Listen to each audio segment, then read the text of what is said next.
If you think dribbling like Messi is about speed, you've already lost. Close this video right now and go watch someone teach you stepovers, because that's not what we're doing here.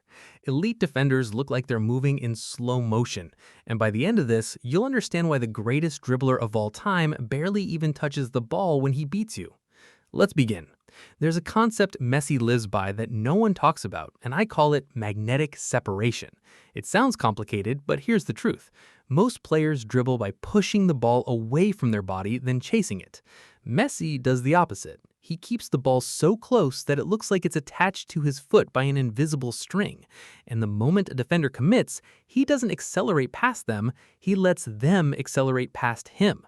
Watch the 2015 Copa del Rey final against Athletic Bilbao.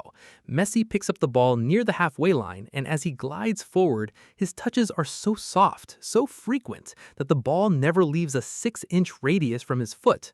4 defenders collapse on him, and every single one of them lunges too early because they can't read which direction he's going. He's not faster than them, he's not stronger, he's magnetically attached to the ball, and they're guessing in the dark.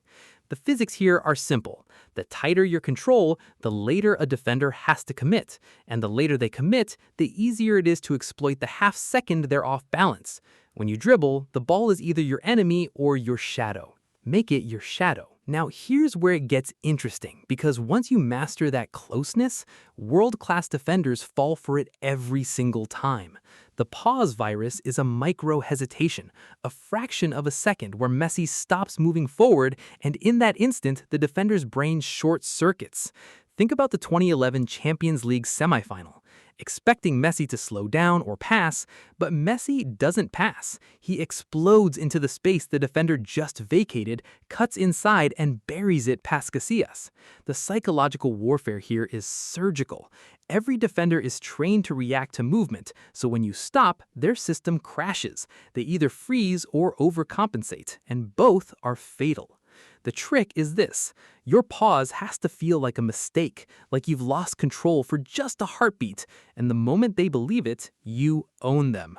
Hesitation is the deadliest weapon in football, but only if it's intentional. But here's the part that separates Messi from everyone else, and I call this the low-gravity turn.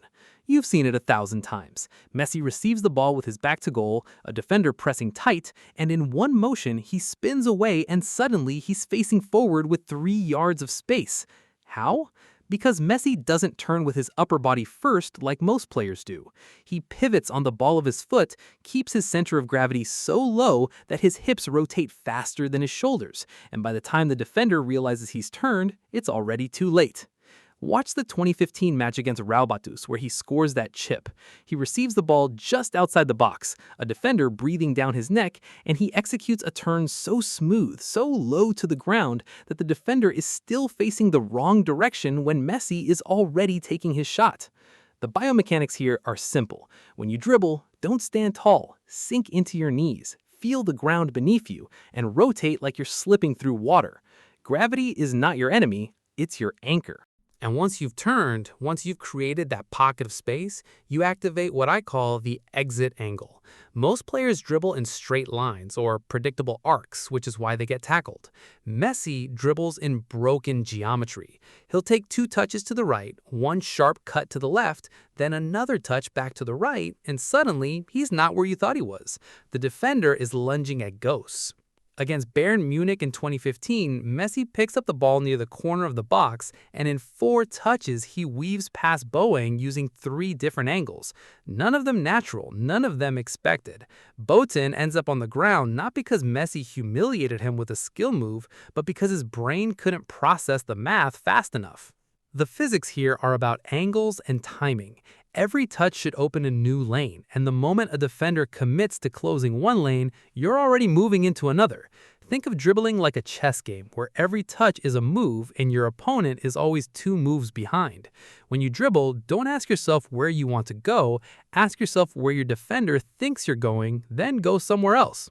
And here's the final piece, the one that ties everything together, and I call it the invisible touch. Messi's greatest touches aren't the ones you see, they're the ones you don't. He'll nudge the ball with the inside of his foot so gently that it barely moves, just enough to adjust the angle by 2 degrees, and that microscopic adjustment is what creates the breakthrough. In the 2022 World Cup semi-final against Croatia, there's a moment where Messi dribbles into the box, and if you watch in slow motion, he makes 5 touches in 3 seconds, but only 2 of them are visible at full speed. The other 3 are whispers, tiny redirections that keep the ball exactly where it needs to be. The reason this works is neurological. Defenders track big movements, sudden changes, explosive touches. They're blind to subtlety. When your touch is soft enough, when it's invisible, the defender's brain doesn't register it as a threat until it's too late. So when you train, don't practice big touches. Practice touches so small they feel like you're stroking the ball, not striking it. The quieter your feet, the louder your game. Here's the truth no one tells you. Dribbling isn't about beating your opponent, it's about making them beat themselves. Messi doesn't try to be faster, stronger, or flashier. He creates situations where defenders have to guess, and when you're guessing, you've already lost. The moment moves, you start letting the game come to you, and when it does, you're ready. This is what separates players who look good in training from players who dominate in matches. It's not talent, it's understanding. If you want to go deeper, I've built a complete dribbling blueprint that breaks down every one of these concepts with drills, video breakdowns, and real training sessions you can do all alone. Link in the description. And if you try any of this in your next game, tag me, send me a clip, let me see it. We're building a community of players who don't just watch football, they master it. Now go train like you mean it.